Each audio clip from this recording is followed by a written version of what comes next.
Hello friends, subscribe to our channel and press the bell icon to never miss any updates. Next question देखते हैं।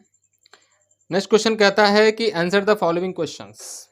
ए B C D करके 4 question दिए हुए हैं, सारे के आंसर्स देने हैं। कह रहा है study current flow in the metallic conductor of non uniform cross section. Study current flow कर रहा है। स्टडी का मतलब हर एक सेक्शन पे, हर एक पॉइंट पे कांस्टेंट करंट होगा। स्टडी का मतलब यही होता है। तो क्वेश्चन है, कह रहा है which of these quantities constant along the conductors, current density, electric field, drift speed, ये सब बातें। तो अगर हम बात करें, बना के दिखाते हैं आपको। अगर हम बात करें कि नॉन यूनिफॉर्म हमारे पास कंडक्टर, ये आपके पास कंडक्टर है जिसका क्रॉस सेक्शन एरिया A1, और ये आपके पास कंडक्टर हो गया एक और, सॉरी कंडक्टर तो एक ही है लेकिन इसका क्रॉस सेक्शन एरिया कितना है, A2 है। मतलब बाल्टी टाइप्स, फ्रस्टम सुना होगा नाम ना आपने। इस टाइप का मैंने कंडक्टर एज्यूम कर लिया। अगर इस टाइप का आपने कंडक्टर को एज्यूम कर लिया, ध्यान से अगर आप देखें तो यहाँ पर एरिया ऑफ क्रॉस सेक्शन कितना है, A1 है, और यहाँ पे area of cross section A2। अगर बैटरी लगा देंगे तो जितना करंट यहाँ से अंदर फ्लो करेगा उतना ही करंट यहाँ से बाहर निकलेगा। इसमें कोई दो राय वाली बात नहीं है। Current I1 is equal to current I2 हो जाएगा for study state. For study state, study state हमेशा कंडक्टर में क्या होता है, हमेशा चाहे हमारा क्रॉस सेक्शन बराबर हो चाहे अलग अलग हो, करंट जितना अंदर एंटर करेगा एक साइड से उतना ही करंट दूसरे साइड से निकल भी जाना पड़ेगा। मतलब टोटल करंट क्या होता है, एक सेकंड में जितना चार्ज अंदर घुसेगा एक सेकंड में उतना ही चार्ज उधर से बाहर निकलना पड़ेगा। श्योर है ये। तो I1 I2 दोनों क्या रहेंगे, बराबर। दूसरा, करंट डेंसिटी की अगर बात आ गई, करंट डेंसिटी की अगर बात आ गई तो यहां पर ध्यान से अगर आप देखें, करंट डेंसिटी J बराबर कितना होता है, करंट अपॉन में एरिया। मतलब ध्यान से अगर आप देखें तो current density inversely proportional to area. मतलब जहां एरिया ज्यादा होगा वहां पर करंट डेंसिटी ज्यादा। एरिया कहाँ ज्यादा है, ये तो एक हो गया। अब दूसरे की अगर हम बात करें तो एरिया ज्यादा कहाँ है, एरिया हमारा ज्यादा है भाई साहब यहाँ पर, यहाँ करंट डेंसिटी कम होगा, और जहाँ एरिया कम होगा वहां करंट डेंसिटी ज्यादा होगा। मतलब करंट डेंसिटी वन पॉइंट पर, इस पॉइंट पर करंट डेंसिटी और इस पॉइंट पर करंट डेंसिटी को कंपेयर कर रहे हैं तो यहाँ ज्यादा होगा, यहाँ क्या होगा, कम। तीसरे नंबर की बात करते हैं। तीसरे नंबर में आपसे बोल रहा है किसके बारे में, इलेक्ट्रिक फील्ड के बारे में। इलेक्ट्रिक फील्ड के बारे में बोल रहा है तो ध्यान से अगर आप देखें तो एक फॉर्मूला आपने पढ़ा होगा, E बराबर रो जे। रो क्या होता है, रजिस्टिविटी। अब अगर ये कंडक्टर है तो ये मान लो कॉपर का है, तो इसके हर छोटे छोटे पार्ट को अगर तुम देखो तो वो भी तो कॉपर का रहेगा। मतलब हर एक पॉइंट पर रजिस्टिविटी का वैल्यू क्या रहेगा, सेम। हर एक पॉइंट पर रजिस्टिविटी की वैल्यू क्या रहेगी, सेम, क्योंकि पूरा मटेरियल ही कॉपर का बना है भाई। तो रो हमारा कांस्टेंट हो गया, इसका मतलब E is directly proportional to क्या हो गया, J। E directly proportional to J, इसका मतलब जहां पर J ज्यादा वहां पर E ज्यादा। E कहाँ ज्यादा है, इस पॉइंट पर। मतलब यहां पर इलेक्ट्रिक फील्ड की वैल्यू E1 पॉइंट पर ज्यादा होगा E2 पॉइंट से। और लास्ट में आपसे पूछ रहा है drift speed. Drift speed obvious सी बात होगी, करंट इधर फ्लो कर रहा है तो इलेक्ट्रॉन उसके अपोजिट में आ रहा होगा। यहाँ पे इलेक्ट्रॉन होगा, यहाँ पे जो इलेक्ट्रॉन होगा इधर आ रहा होगा, और यहाँ पे जो इलेक्ट्रॉन होगा इसके अपोजिट मतलब इधर आ होगा। यहाँ पे ड्रिफ्ट स्पीड मान लेते हैं VD1 है, और यहाँ पे ड्रिफ्ट स्पीड मान लेते हैं VD2 है। तो कहाँ पे ड्रिफ्ट स्पीड ज्यादा होगा भाई, आपने एक फॉर्मूला पढ़ा होगा, I बराबर NEAVD। I बराबर NEAVD। बहुत अच्छे से अगर आप देखें तो यहाँ पर इन दोनों पॉइंट के लिए अगर हम ध्यान से देखें तो एरिया ऑफ क्रॉस सेक्शन अलग अलग है, लेकिन number of electron per unit volume, ये तो अंदर वाली प्रॉपर्टी, ये भी सेम रहेगी। ई भी सेम रहेगा, करंट भी सेम रहेगा। मतलब ये वाला टर्म और ये वाला टर्म सेम रहेगा। मतलब A इंटू वी डी क्या रहेगा, सेम रहेगा, कांस्टेंट। हर एक पॉइंट पर, हर एक पॉइंट पर कांस्टेंट। मतलब ये तो ऐसा ही लग रहा है continuity equation. Yes, continuity equation ही है, A1 V1 बराबर A2 V2। मतलब यहाँ पर अगर आप ध्यान से देखें तो drift speed inversely proportional to किसके है, एरिया के। Drift speed inversely proportional to area, मतलब जहां पर एरिया ज्यादा वहां पर ड्रिफ्ट स्पीड कम। मतलब वहां ड्रिफ्ट स्पीड कम होगी, यहाँ पर ड्रिफ्ट स्पीड ज्यादा होगी। मतलब ड्रिफ्ट स्पीड जो होगी VD1 is greater than drift speed VD2। ठीक है, इस तरीके से ये रिलेशन निकाला जाता है। आई होप आपको चारों समझ में आया होगा। नंबर बी की बातें करते हैं। देखिए नंबर बी देखते हैं। नंबर बी कह रहा है, is Ohm's law universally applicable for all conducting elements, if not give examples of element which do not obeys Ohm's law. तो अगर सीधा सीधा बात किया है तो आप सेमीकंडक्टर मटेरियल के बारे में पढ़ते हैं और एनसीईआरटी में ही लिखा हुआ है सेमीकंडक्टर मटेरियल्स ओम्स लॉ को फॉलो नहीं करते। दो टाइप के होते हैं ना, एक नॉन ओमिक डिवाइस, एक ओमिक डिवाइस। तो ओम्स लॉ सारे इक्विपमेंट के लिए एप्लीकेबल नहीं होता, ओम्स लॉ सिर्फ ओमिक डिवाइस के लिए एप्लीकेबल होता है जो R बराबर V अपॉन I रिलेशन को फॉलो करे। मतलब रेजिस्टेंस हमेशा कांस्टेंट रहे, रेजिस्टेंस नहीं बदलना चाहिए। अगर ऐसा है तो ओमिक लॉ ओम लॉ को क्या करता है, फॉलो करता है ना। और करंट और वोल्टेज का जो रिलेशनशिप है वो लीनियर होना चाहिए, तभी ओम्स लॉ को फॉलो करेगा। तो सीधा सीधा बात हम यहाँ बोल सकते हैं, is Ohm's law is universally applicable for all conducting elements. तो आंसर है नो, हर एलिमेंट के लिए नहीं, सिर्फ उन्हीं एलिमेंट के लिए जिसका VI कैरेक्टरिस्टिक्स क्या हो, लीनियर हो। मतलब वोल्टेज और करंट के बीच में जो ग्राफ बन रहा हो वो लीनियर हो, है ना। If not give examples of element which do not obeys Ohm's law. Simple एक एग्जांपल दे सकते हैं, सेमीकंडक्टर डिवाइस, डायोड, है ना, या फिर वैक्यूम डायोड, या फिर फिलामेंट ऑफ द बल्ब, है ना। तो ये सब क्या होते हैं, ये सब हमारे ओम्स लॉ को फॉलो नहीं करते। लेकिन नाइक्रोम वायर को आप बोल सकते हैं। नाइक्रोम वायर तो basically small range of current तक हमारा क्या करता है, लीनियर ग्राफ शो करता है, लेकिन फिर आगे जाकर वो मुड़ जाता है।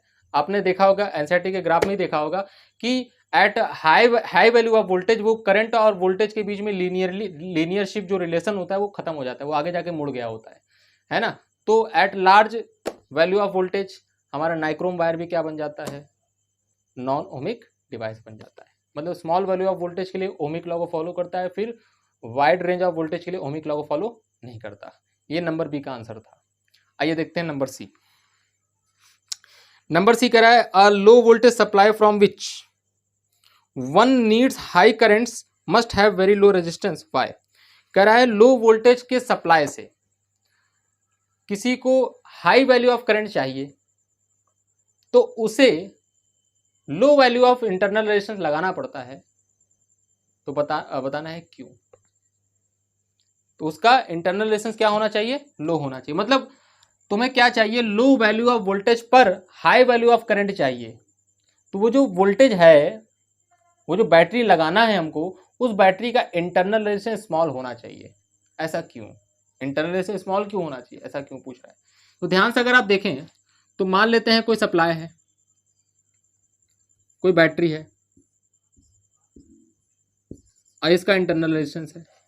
मैक्सिमम करंट के लिए आप क्या करेंगे, मैक्सिमम करंट के लिए आप इस बैटरी के अक्रॉस एक कनेक्टिंग वायर ज्वाइन कर देंगे, यही ना करेंगे फॉर मैक्सिमम करंट के लिए। तो मैक्सिमम से मैक्सिमम करंट कितना ड्रॉ कर सकता है, E अपॉन में स्मॉल आर। ये अगर स्मॉल आर है, सोचो ये तो तुम्हारा लो है, ये तो तुम्हें ये हाई करंट नहीं दे सकता, लेकिन तुम्हें हाई करंट चाहिए इसी लो वैल्यू ऑफ वोल्टेज से। तो इसके लिए तुम्हारा क्या करना पड़ेगा, आर की वैल्यू क्या करनी पड़ेगी, आर की वैल्यू वेरी लो करनी पड़ेगी। अगर आर की वैल्यू वेरी लो होगा, आर की वैल्यू वेरी लो होगा, तभी करंट की वैल्यू मैक्सिमम हो सकती है, हाई हो सकती है। क्योंकि ये तो तुम्हारा बोल चुका है कि ये लो ही होना चाहिए। लो वैल्यू ऑफ वोल्टेज पर तुम्हें हाई मैक्सिमम करंट चाहिए, तो तुम्हें क्या करना पड़ेगा, इंटरनल रेजिस्टेंस लो लेना पड़ेगा। मतलब ऐसा बैटरी चुनना पड़ेगा जिसका इंटरनल रेजिस्टेंस कम से कम हो। जितना कम से कम इंटरनल रेजिस्टेंस होगा उतना ज़्यादा तुम्हारा हाई करंट होगा। क्लियर है। आइए देखते हैं question number D. Question number D भी यही कह रहा है, ऐसा इसी टाइप का क्वेश्चन है कि high tension HT supply of 6 kilo volt must have a very large internal resistance why. तो कह रहा है हाई टेंशन बैटरी है 6 किलो वोल्ट का। अब की बार बैटरी कैसी है, हाई टेंशन है। पहले कैसा था, लो टेंशन का बैटरी था, है ना। ये स्मॉल आर, ये ई, एग्जाम्पल ले लिया इसने 6 किलो वोल्ट, 600 किलो वोल्ट कितना लिया इसने, 6 किलो वोल्ट लिया इसने। 6 किलो वोल्ट का बैटरी है, 6000 वोल्ट। तो क्वेश्चन ये कह रहा है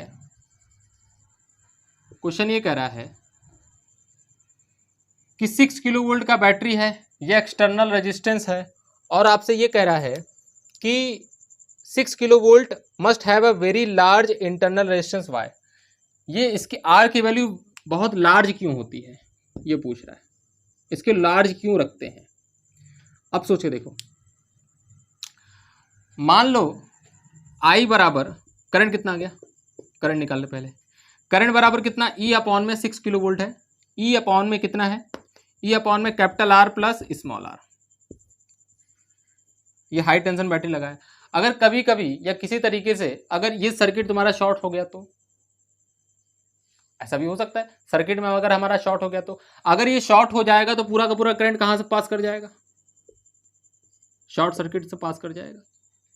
मान लो अगर ये रेजिस्टेंस आपका शॉर्ट हो गया तो पूरा का पूरा करंट कहां से पास कर जाएगा, ऊपर वाले कनेक्टिंग वायर से पास कर जाएगा। अगर ऊपर वाले कनेक्टिंग वायर से पास कर जाएगा तो इस रेजिस्टेंस का क्या रोल रहा, कोई रोल नहीं रहा। तो सर्किट में कितना रेजिस्टेंस आया, सर्किट में सिर्फ और सिर्फ ये रेजिस्टेंस आया, मतलब ये तो गायब हो गया तुम्हारा।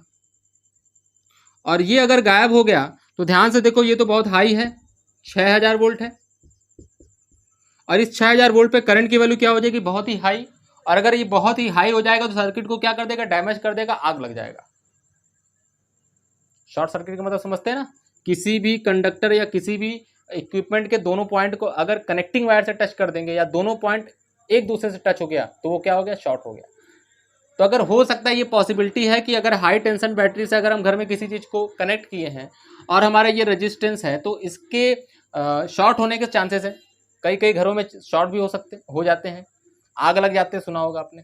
तो ध्यान से आप अगर समझें तो अगर ये शॉर्ट हो जाएगा तो high amount of current flow कर जाएगा due to the high value of battery 6 kilo volt. और अगर high value of current pass कर जाएगा तो सर्किट को हमारे क्या कर देगा, डैमेज।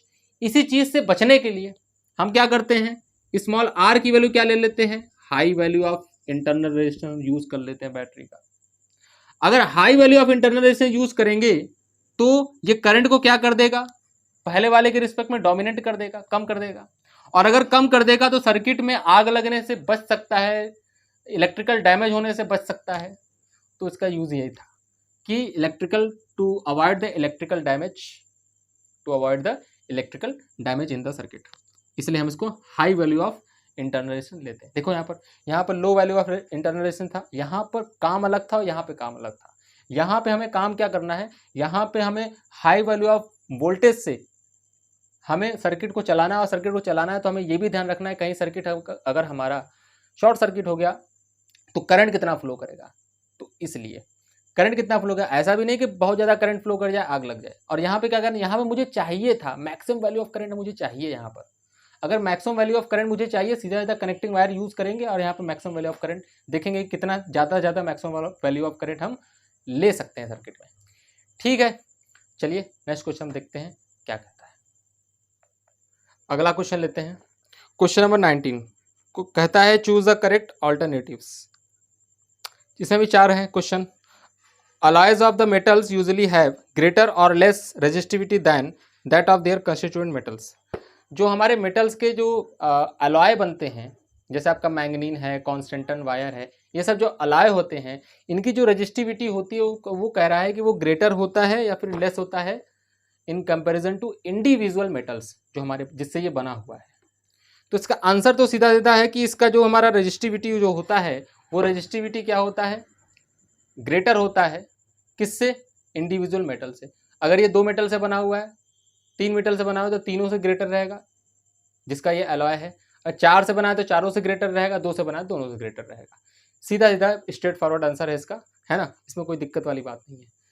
अगर समझना है तो ऐसे भी समझ सकते हैं। रेजिस्टिविटी का मतलब क्या होता है, अपोजिशन, कौन ज़्यादा अपोज करेगा, है ना।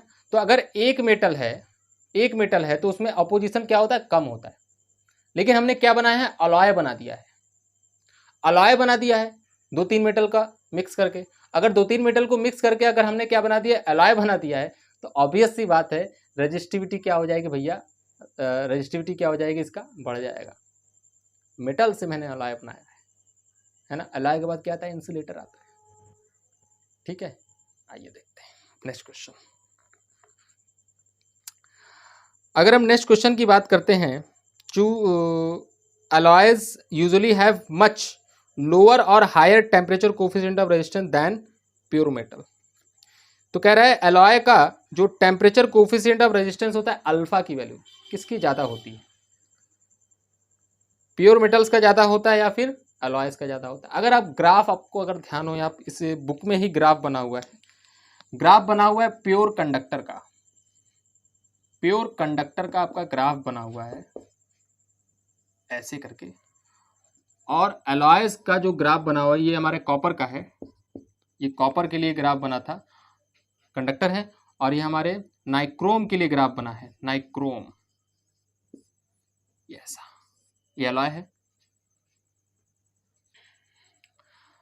अब अगर आप ध्यान से देखिए तो इसका जो स्लोप है, स्लोप बढ़ रहा है, स्लोप बढ़ रहा है ना। तो अगर आप बहुत अच्छे से देखें तो फॉर्मूला क्या था, फॉर्मूला आपका था अल्फा बराबर डी आर अपॉन में r into d t. D t is the temperature, change in temperature, d r is the change in resistance. तो अल्फा बराबर क्या हो गया, d r upon d t क्या हो गया, d r upon d t. D r upon d t का अगर हम बात करें तो ये जाएगा स्लोप ऑफ आर टी, लेकिन ये किसका ग्राफ है, रो टी। आप इसको ऐसे भी तो लिख सकते हैं, डी रो अपॉन में रो इंटू में डी टी। तो रोटी का ग्राफ, रोटी का जो स्लोप होगा alpha is equal to slope upon में रजिस्टिविटी। तो जो स्लोप होगा वो डायरेक्टली प्रोपोर्शनल टू अल्फा है, मतलब जिसका स्लोप ज्यादा है उसका अल्फा ज्यादा। किसका स्लोप ज्यादा होने लग रहा है, देखो जैसे जैसे आगे आप जा रहे हैं तो स्लोप क्या हो रहा है, बढ़ता चला जा रहा है। तो इसका बढ़ता चला जा रहा है और इसका स्लोप क्या है, कांस्टेंट है, पूरा का पूरा स्लोप क्या है, कांस्टेंट है। तो किसका रजिस्टिविटी, किसकी अल्फा की वैल्यू ज्यादा है, अल्फा की वैल्यू इसकी ज्यादा है, इसकी कम। किसकी ज्यादा है, कॉपर की, कॉपर की अल्फा ज्यादा होता है और हमारे एलॉय का अल्फा क्या होता है, कम होता है। नेक्स्ट क्वेश्चन देखते हैं, question number C. The resistivity of alloy manganin is nearly independent of increases rapidly with increase of temperature. कह रहा है ये कि एलॉय मैग्नीन का जो रेजिस्टिविटी होता है वो रेजिस्टिविटी टेम्परेचर पर डिपेंड नहीं करता है ना। पिछले क्वेश्चन नंबर 17 को देखिए अगर ध्यान से, तो मैंने वही बताया वहाँ पर कि मैग्नीन की प्रॉपर्टी क्या है। मैग्नीन में क्या हुआ कि उसका जो अलग अलग वोल्टेज पर जब मैंने करंट को देखा तो दोनों को जब मैंने रेशियो लिया तो उसकी रेजिस्टेंस लगभग सेम आ रही थी। मतलब रेजिस्टेंस सेम आ रही, मतलब रेजिस्टेंस टेम्परेचर के साथ वैरी नहीं कर रही है, क्योंकि मैंने wide range of voltage use किया और वाइड रेंज ऑफ वोल्टेज पर हमारा जो रेजिस्टेंस आ रहा है बार बार जब मैं कैलकुलेट कर रहा हूँ रेशियो लेकर वोल्टेज और करंट का, तो वो सेम आ रहा है। मतलब इसका रेजिस्टेंस टेम्परेचर पर डिपेंड नहीं किया, और अगर इसका रेजिस्टेंस टेम्परेचर पर डिपेंड नहीं किया, बार बार सेम आ रहा है, तो इसका मतलब अल्फा क्या है, जीरो। रेजिस्टेंस मतलब डी आर कितना है, जीरो। डी आर जीरो, तो ये पूरा क्या हो गया, जीरो। मतलब अल्फा क्या हो गया, लगभग जीरो। हल्का फुल्का रेजिस्टेंस तो चेंज हुआ है, किसी का 19.7, कभी 19.6, कभी 19.625, कभी 19.725, ऐसे कुछ आ रहा था, लेकिन हल्का फुल्का चेंज हो रहा था, बहुत ज़्यादा चेंज नहीं हो रहा था। तो नियरली अल्फा क्या बोल सकते हैं, टेंडिंग टू जीरो बोल सकते हैं। मतलब इनडिपेंडेंट, इसका आंसर क्या होगा, इनडिपेंडेंट ऑफ टेम्परेचर, इंक्रीजेस नहीं, डिपेंड नहीं करता मैग्नीन का। क्वेश्चन नंबर डी की अगर हम बात करते हैं, the resistivity of typical insulator is greater than that of the metal by a factor of order of 10⁻22/10⁻23। इसमें लोग कंफ्यूज कि 22 और 23 में क्या बहुत ज़्यादा अंतर है, बहुत ज़्यादा अंतर तो है नहीं, है ना। तो मिस्टेक हुआ है ना, इसे 3 होना चाहिए, 10⁻3 होना चाहिए, नहीं तो इसके पहले वाले में 10⁻2 होना चाहिए। तो 10⁻2 या फिर 10⁻3, है ना, दोनों में से कोई भी एक ऐसा होना चाहिए। तो हम सीधा इधर देख के मार देंगे, जिसकी रजिस्टिव, अरे भाई इंसुलेटर की रेजिस्टिविटी ज़्यादा होती है ना, कितना ज़्यादा, बहुत रेजिस्टेंस से तो बहुत ज़्यादा रेजिस्टिविटी होती है इसकी इंसुलेटर की। तो कौन सा मारेंगे, 10⁻22 मार देंगे, अगर ऑप्शन में 10⁻3 रहेगा तो, नहीं तो 10⁻23 मार देंगे अगर ऑप्शन में दूसरा वाला 10⁻2 होगा तो। मतलब इसमें कुछ गलत छप गया है मेरे हिसाब से, ठीक है। तो आइए देखते हैं नेक्स्ट क्वेश्चन।